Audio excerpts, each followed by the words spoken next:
There was this one question, this one puzzle in quantum physics that for almost 100 years just completely stumped the brightest minds out there. So today we're going to look at how they finally cracked it. Okay, so picture this. You've got a guitar, right? You pluck a string.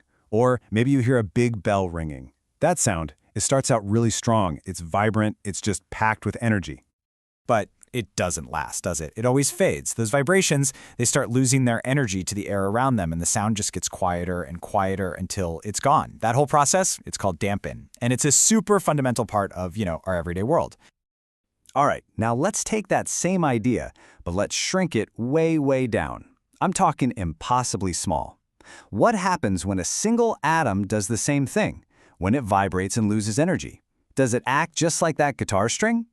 And right there, that seemingly simple question, well, it throws us out of our familiar world and straight into the super weird and wonderful quantum realm.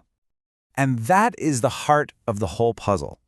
For something like 90 years, physicists were just wrestling with this thing. They were trying to come up with a perfect quantum description for that fading vibration. And it turns out the answer was hiding in a place nobody even thought to look. Okay, so first things first. Let's make sure we're all on the same page with the physics we can actually see and, touch. So the fancy physics term for this is a damped harmonic oscillator. I know it sounds super complicated, but really it's just a label for anything that vibrates and then over time stops. Think about that guitar string again, or even a kid jumping off a swing on the playground. In our big everyday world, Isaac Newton's classic laws of motion explain this stuff perfectly. No problem. But here's where it all gets messy. The moment you try to apply that simple idea to the tiny world of atoms, Newton's rules just break down. They don't work anymore. And that's when the totally bizarre laws of quantum mechanics have to take over. And this is really the core difference, right? In our world, a baseball has a specific spot. You know where it is. But in the quantum world, an atom, it's more like a cloud of probability. You can't know its exact position and its exact momentum at the same time. It's like there's a fundamental fuzziness baked into reality. That fuzziness, that's the famous Heisenberg's uncertainty principle. It's not a suggestion, it's a non-negotiable rule of the entire universe. And for 90 long years, this one rule is what made the whole problem seem totally impossible. I mean, think about it. How can you even begin to describe a fading vibration if you can't know the particle's perfect state in the first place? And Dennis Clawforty, he's the lead researcher on this new solution. He put it really well. He basically said, the whole difficulty was figuring out how to describe this energy loss without breaking that fundamental rule.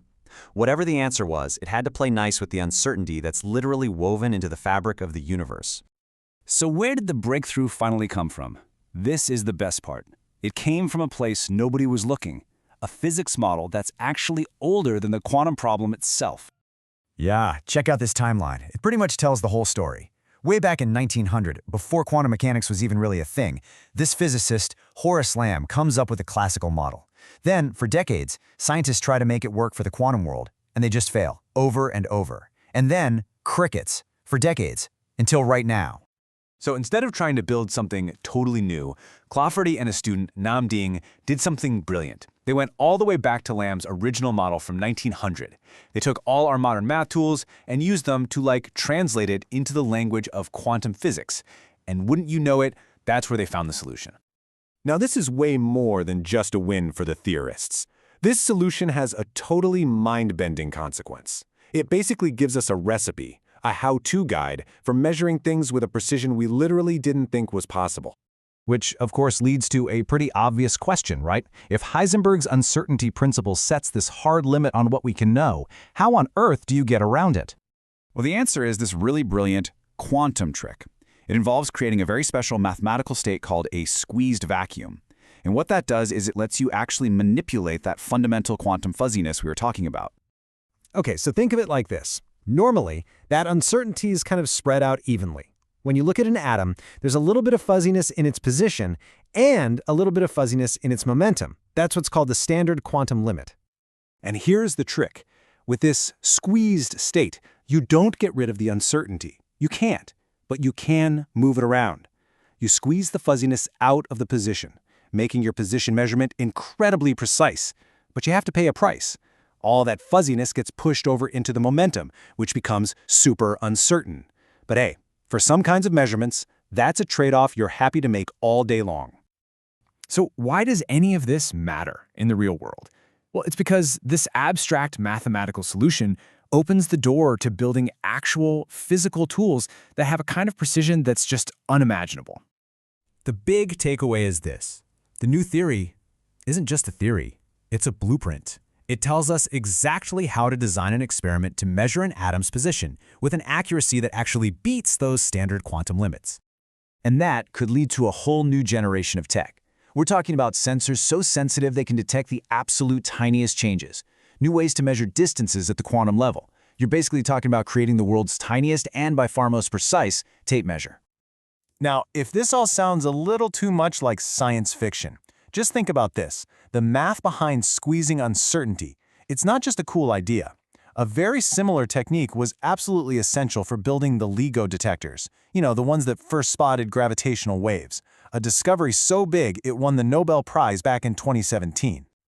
And just to give you a sense of scale here, those detectors are so incredibly sensitive, they can measure a change in distance 1,000 times smaller than the nucleus of an atom.